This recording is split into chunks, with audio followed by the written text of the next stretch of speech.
Samantala, tiniyak din ng Malacanang ang kalinga ng pamahalaan sa mga naulilang pamilya ng mga Marines na napatay ng mga bandidong Abu Sayyaf sa Sulu.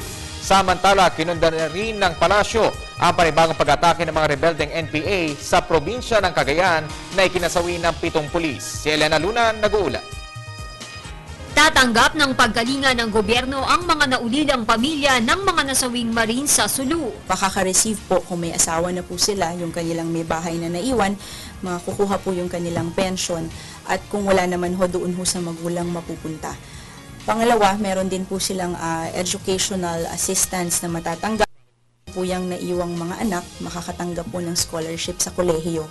Baka po tanungin nyo kung bakit sa kolehiyo kasi meron naman po tayong mga public school at ina-assume po nung ating sistema na mas mangangailangan po sila ng tulong para naman po sa kolehiyo. At pangalawa, syempre yung burial niyan, kasama na po yan doon sa assistance natin.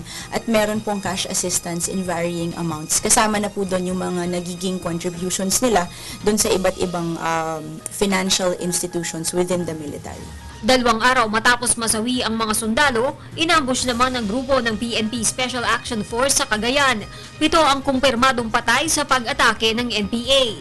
We condemn the attack on our people. And what I can tell you right now from the PNP is that their pursuit operations against the perpetrators are ongoing.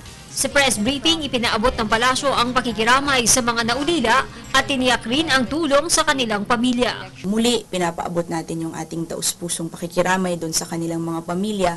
At para naman ho sa atin, tuwing nagkakaroon ho ng ganitong balita, ang sinisigurado po natin ay nabibigay naman po yung tulong na dapat po na naaayon para doon ho sa mga pamilya ng mga kasamahan po natin. Para sa Telebisyon ng Bayan, Elena Luna.